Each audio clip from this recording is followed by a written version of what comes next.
Talking Heads podcast live from Pattaya, Thailand with your host, Dave D. And good afternoon, wherever you are around Paddy, around Thailand, of course, Chonburi, we're exactly where we are. We're in the new office, we're in the new abode, should I say, but joining me in the studio, of course, Dave Buckley. How are you, sir? I'm very well, thank you. Nice to see you. It's been a long time since me and you had a chinwag. Yes, especially on air, so to speak. Yeah. Got some good things coming up today. You've got to tell me what you've got coming up today. You've got a couple of things coming up, haven't you? I've got the grumpy old man section of moaning about being served a gin and tonic in a suits you paper down cup. To the ground. Suits you yeah, down to the ground. I think Victor Meldrew better move over. Yeah. Of course, I've got something coming up.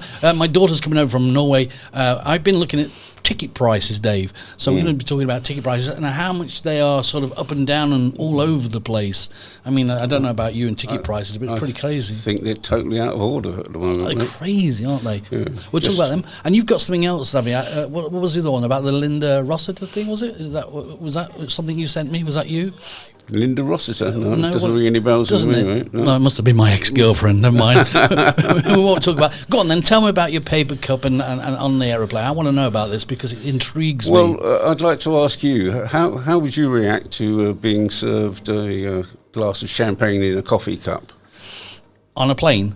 Oh, anywhere. Anyway, I wouldn't react to it. I'd just say, that's not acceptable. I'd put it in a proper glass. Yeah. That's me. Yeah, well, I think that isn't acceptable. But, I mean, I guess the counter-argument is that if the coffee cup is clean, why should it affect the taste of the champagne? I would contend it doesn't, but... aesthetically, it's just not appealing. Do you actually think that it would taste different from a cup to a glass? No, not really. You don't think so? No, but it's just perception, really. It's just like, you expect to, when you put the cup to your mouth, tea or coffee, but you taste champagne. I'll give you a for instance. I've since I've been here, I came back a couple of months ago. Since I've been here, I went to a pub for the English Cup final, and because it was a Buddha day, we ended up all knocking back San Miguel lights out of a coffee cup, which I found very off-putting. Off-putting, but you still drank it? Well, I just forced it down. you know me. Yeah, go on then. Yeah, but I've got an even better one than that. A few years ago, I was up in Korat, where my wife is from, and I went into a place after midnight, and there's loads of ketchup bottles on the table. The red, tomato ketchup with the white spout, and there's loads of them on the table. I was thinking, what's going on here? And of course, it turned out that they were all full of beer. But and so I've also drunk beer out of a ketchup bottle. Which this is getting weirder, Yeah. I can't top that. You can't top that at all. No. So the argument is, does it taste different or doesn't it taste different? Yes. Well, I don't think it does taste different. I can't make out a case for that. But for the appeal and enjoyment of a drink, I think the vessel it arrives in is important. Absolutely. And I think lots of money is spent on designing glasses that make you feel, at ease and cool, calm and collected. And it sort of adds a little bit of spice or variety or whatever you want to say to the drink. To me, the glass is important. Yeah. And when I was served this gin and tonic in a paper cup, I thought, my God. And I wouldn't mind, but I'm not trying to show off here, but I was in premium economy at the time, so I was expecting something slightly better. And of course, you didn't get any money back on the cup, no? No, but I mean, I did a very rough calculation. I ended up with seven paper cups, and I thought, well, let's narrow it down to 5 per person, and say there were only 200 people on the flight, and I'm sure there were more than that. That's 1,000 paper cups wasted in one journey, which I guess goes into landfill or whatever. But where it could have been a glass cup, and then it could have been washed. They could have washed it and used it again. Yeah, absolutely. Why not? Save the planet. Well, if the measure of putting stuff in a paper cup was to save the planet, I think it's misdirected. Sure is. Okay, let's have a listen to one of these just for a second. Talking Heads podcast Live from Pattaya, Thailand. Our team of creatives, designers and developers collaborate closely to produce visually stunning and captivating digital experiences. Our team is carefully structured to deliver exceptional, personalized and inventive digital solutions from the initial idea to the final product launch. Thank you. Heads podcast live from Pattaya, Thailand. Yeah, I mean, I agree with it. We've got some messages now that the people are sending stuff in and saying that they sort of agree with you. You know, if you're in premium class, that you need a premium glass. Yeah. Well, I mean, even if I'd been in standard economy, I still would have thought that a paper cup wasn't acceptable. No. What's not acceptable at the moment, Dave? I just want to talk to you about this. I mean, I don't know if you... you've been flying backwards and forwards, haven't you, from the UK? Yeah. Looking for tickets. I'm only going from the UK at the moment, okay, because it just... I mean, we can go from all over. I'm just picking the UK.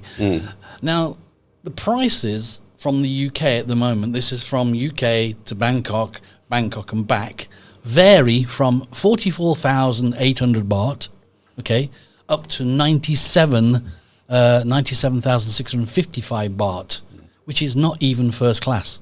No. I mean, when I was looking... Wow. Yeah, wow. When I was looking, there was no change out of £1,000, which is about 43,000 baht, yeah? So I thought the prices were ridiculous. Thai Airways seem to vary so much in price. Yeah. Well, I won't say which airline I flew with because I'm worried about getting a cup of hot coffee in my lap if I sort of identify them as the gin and tonic purveyors. So, but yes, it was a direct flight from the UK, which narrows it down a bit.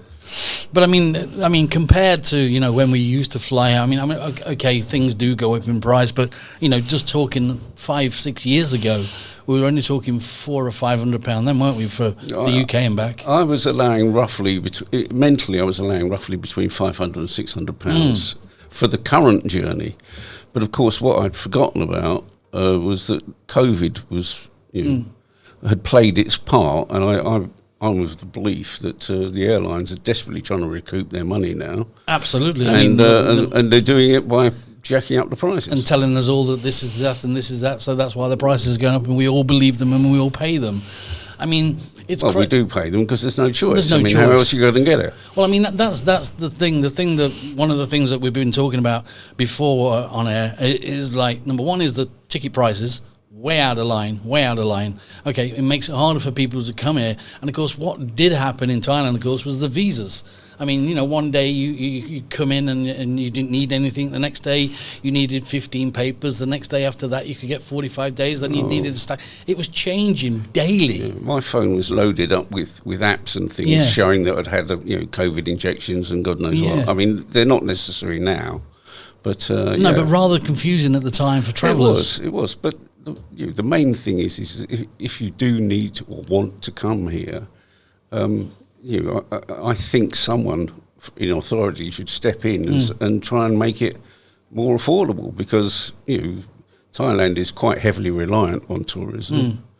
And why discourage people from coming by jacking up the airline prices? It doesn't make sense. And I mean, one day, like I said, one day they were doing this, the next day we were doing that. I mean, Paddy One News, we were reporting day to day, how it was changing.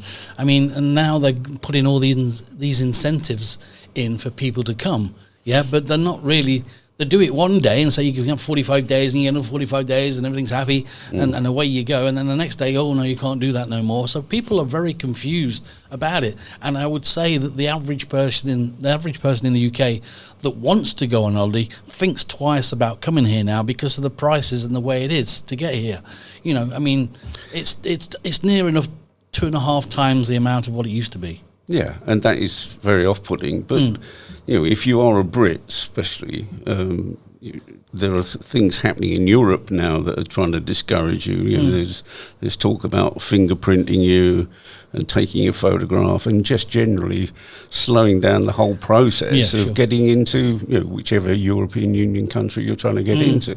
So it's what I call the Brexit revenge. They're trying hard to make it more difficult for you. Well, they're not trying hard. They're finding it very easy. but to make it more difficult for Brits now that we had the audacity to leave the European Union. Listen, if you've got any views and points on tickets, let us know down here at talkingheadspodcast.live. All right, send us a mail down there, or just drop us a line on the Facebook site, which is there. We'll just have a listen to these guys. Talking Heads podcast live with Dave D and Dave Buckley. Sure is. That's me and Dave in the studio talking about things today. One is paper cups that Dave's been talking about. I've been talking about the ticket prices. Dave, you've got a couple of other things that you want to sort of jump in on. Well, I mean, they're related to the glass situation. For example, I can remember I developed a sort of I want to drink out of a thin glass thing after watching a film many years ago called Get Carter, which starred Michael Caine. Yeah, good film. Yeah, and in it, very early in the piece, he goes into a pub in Newcastle, which I've since visited twice because I'm a very sad sort of follower of movie sets, and he clicks his fingers at the barman and says, I want it in a thin glass. I've sort of been a Michael Caine fan for a long time. Because did you do that in the pub? Did you actually go? No. When I went in there, I did get a drink in a thin glass, but I didn't actually ask for one. I think they sort of expect you to. My name's Davey Buckley. Yeah, I mean, especially seeing I've got a Cockney accent, I think they tweaked it. You got it straight away, yeah? Yeah. So, what about round Padihar now? I mean, the way the bars are popping up everywhere, and do you think that it's less people but more bars and spread out? It seems to be sort of like, I mean, you look in some bars and they've got 2 or 3 people. You look in other bars and they're pretty packed. I mean, what's your view on that, Dave? Well, I'm not so sure there are, post-COVID, I'm not so sure there are as many bars as there used to be. No. So you'd expect those that have survived to reaping the harvest, so to speak. But I mean, I've been in places where I'm the only person in there. Yeah. And it's not sort of 4 o'clock in the afternoon when most sensible people are still at work or whatever. It's all sorts of hours that. I mean, I've been in one out right by the lake one Sunday night, and it was me. That was it. Yeah. Which is a bit off-putting. It is. I mean, I believe that the European guys and girls that used to come here have sort of like gone elsewhere. I mean, it's not as much coming through as there used to be. I mean, the figures on Europeans coming here is it's 70-80% down, but that's a lot to recuperate. And will they come back? That's what I want to know. Or is it just going to be other nationalities that fill the gap? Well, probably other nationalities will fill the gap, but I believe that the price of getting here is crucial in that particular argument. I mean, if it used to be when I started coming to Thailand that you get a bottle of beer for about £1, 43 baht or whatever. But now the benefit of the cheap booze, if you like, is being outweighed by how much you have to pay to get to the bar. I think the actual cost of living in Pattaya, Thailand in general has gone up, as we know. I mean, we know from people we talk to about electricity bills here. I mean, the average bill at my house used to be about 2,500 baht.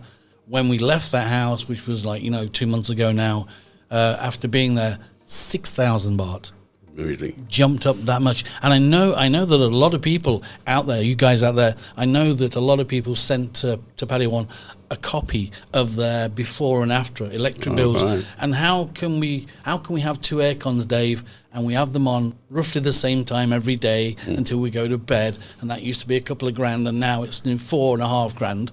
What are we doing? Are we heating next door or cooling down next door? It seems to be somewhere along the line, it's not consistent. They're still, in comparison to the UK, mate. Yeah, a drop in the ocean. Yeah, I get electricity bills in the UK have gone wild. I get you, but the people. Let's take the people that live here on the pension, their income, whatever they get from the UK or any other country in the world. They've got a set amount of money. Yes. You know, let's just say you've got £1,000 or you've got £1,500 a month. You've got a set amount of money. As soon as things start to double or treble, you know, the cost of going to the shop now, you know, to Tops or Tesco's or anywhere like that, you know, it's nearly a third more. Certainly, it's not as cheap here as it used to be. What it was. But you either like it or lump it, I guess. Like it or lump it, I agree totally. But, you know, for people that do live here, they do notice all these things. It's completely different, isn't it? When you come on holiday, you jump off the plane, you go wild for 2 or 3 weeks, spend all your money, you jump back on a plane and go home. But when you live here, as you know, Dave, I mean, you know, you look at all your money and you look at where it's going and how much it's costing, and you do realise these things. I feel it's quite frightening how much money I've got through in the last 2 months. I mean, I was deluding myself that my pension would more than cover my outgoings here, but it hasn't been the case at all. No. But fortunately, I've got a little bit to fall back on. But, you know, if you gradually eat away at that, then we know where you end up. Yeah, I think I can. I mean, one of the biggest things, of course, at the moment is everybody's fighting for the taxi thing. Yeah, I mean, you've got Grab and Bolt, and you've got the yellow taxis, and they're all fighting each other over prices. I mean, Bolt, you get a normal taxi, he wants 200 baht. You get into a Bolt taxi, he wants 63 baht. I mean, where are you going to go? Well, if you could get a Bolt taxi, you'd go Bolt. But since Hard I've been to get. here, I've been. I've had people on their way, and they've turned around and decided that my fare isn't worth enough, so they'll go and pick up someone else instead. I mean, since I've been here, I have failed to get a Bolt taxi every time I've tried. Yeah? Every time. Wow. So what do you think's happening there? Do you think they're being sideswiped or somebody's taken over? Well, I think it's a combination of things. I think that there are, where I live on the dark side, I don't think there's that many cabs that hang around there, let's say, waiting, hoping for someone to pick up. So, and I must stop tapping the desk. I do apologise. It's okay. Don't worry about it. Yeah, I think that there is that. There's just not that many taxis in my area in the first place, and then I've been going places, quite short trips, and obviously at their sort of prices anyway, particularly lucrative, and the drivers just don't want to know. I think what they're doing, I mean, it's the same as when you go from Pattaya to Savannah Airport, in Bangkok. If you go to there, the price has changed from around about the cheapest that we've seen it, that I've seen it, if any of you guys out there have seen cheaper, is 900 baht. That's 900 baht from Pattaya to the airport, okay? That's the cheapest I've seen. The most expensive I've seen in roughly the same car is 1,700 baht. So there's a massive difference there. And if you look on Facebook, every 5 minutes something's popping up where it's cheaper, this is cheaper, take this one. All the tolls, you've got to remember that, 900 baht, is the tolls included or isn't it included? When I was here the previous time, I tried to get a taxi from the Walking Street area to home. And I did approach a conventional taxi, and I think, roughly speaking, it was 3 times as much as the Bolt was going to be. Sure. So I, like a good News of the World reporter, I declined the offer and left. So I ended up summoning a Bolt taxi that did actually turn up because I think I was in the central area, and there were more cars around it at the time. Sure. So. I wouldn't say that they never show up, but certainly I think if you live on the dark side, they're less likely to. Let's put it that way. All right, okay, we'll be talking about the dark side in a minute. We're just going to take a little bit of a break from these guys. AX Media. Our team of creatives, designers and developers collaborate closely to produce visually stunning and captivating digital experiences. Our team is carefully structured to deliver exceptional, personalized and inventive digital solutions from the initial idea to the final product launch. Talking Heads podcast live with Dave D and Dave Buckley. Welcome back. If you just joined us, we've been talking about champagne glasses, we've been talking about planes, we've been talking about tickets, and we've been talking about taxes and what's around in Pattaya at the moment. One of the things that I did find a massive difference, was from Pattaya to Bangkok, is nightlife. Okay, I mean, I went out in Bangkok. We won't be talking about, you know, short and long and all those kind of things. But the average price of beer, you know, in compared from Pattaya to Bangkok, I mean, it's pretty crazy prices, some of them. You know, I mean, your average price there, is 90 baht just for a beer. And then they went up to 190 and 220. Yeah, I mean, you know, just in a bar. Beer prices, it's difficult to understand why they vary so wildly. I mean, you know, we all know what the cost of our favourite beer is to buy out of a supermarket, and you expect a bar to mark that price up to actually overheads, blah blah blah, to make a profit. They're not there to just to keep us in cold beer. So I expect there to be a considerable markup, but some of the markups are just how do you justify that? It's just all right. Much depends on the type of bar that you're consuming your bottle of San Miguel Light from. I mean, a lot of things that I did see is when I went to Bangkok, we just had to walk around. But I mean, for example, Nana Plaza. You know, people say there's not too many people. Nana Plaza was absolutely rammed. You know, we went down Soy Cowboy. Rammed. There's a lot. So why would you be going to these places? It's purely for research. Research, yes. Research. So you could speak about it with knowledge on this program. The thing is, if I don't go to Nana Plaza and I don't go to Soy Cowboy, then I don't know what's happening there. I don't understand it. So when I go on a show and I start talking to you, at least I've done the research and I know what I'm talking about. I can say with absolute certainty that I haven't visited Bangkok since I've been back. So whatever you're telling me about the prices, I have to take your word for it. Not that I don't believe you, but I can't add to the conversation in as much that I haven't visited these places recently. I mean, where I was in the centre of Bangkok, I can tell you this by looking out the window and just looking at the traffic, for example. The traffic jam in Bangkok itself never stopped for 24/7 the whole time I was there. I looked in the day, it was full. I looked at night time, it was full. I looked in the morning, it was full. It was just like, it was never ending. But we was jumping on, there's two things, right? We were jumping on a tuk-tuk, and we were going 3 stops down on the BTS. So we compared it. So we jumped on the tuk-tuk. Of course, one guy goes, how much you want? He wants 300 baht. I said, no. I'll give you half of that. I'll give you 150. Yeah, okay. Then he takes you, which is fine. Then, of course, a few days after that, because I wasn't sort of ornate on Bangkok and the BTS, I jumped on the BTS and did the same journey, and that was 25 baht. So you learn these things really quick, by travelling and staying with people that live there. I remember my first trip on the VTS, and I took my wife on there. She'd never seen anything like it before in her life. All these automatic barriers and all that sort of thing. Yeah, just didn't. Sort of drew back from it and waited to follow my lead. I mean, it was absolutely full, Dave. It was rammed. I mean, I think it's a great way to travel. I mean, it's a very great way to travel. I mean, it is very, very quick. You just wait, and the trains are coming pretty, constantly. They're frequent, 10 minutes, 15 minutes, you got a new one. So, all right, guys, we're gonna take a break, Dave. All right, we'll be back later on. Don't forget to join us on TalkingHeadsPodcast.live. Me and Dave Buckley live in the studio, and some more of your comments and criticisms coming up later. Hey, Dave. Okay. All right, lovely. Talking Heads Podcast live from Pattaya, Thailand, with your host Dave D.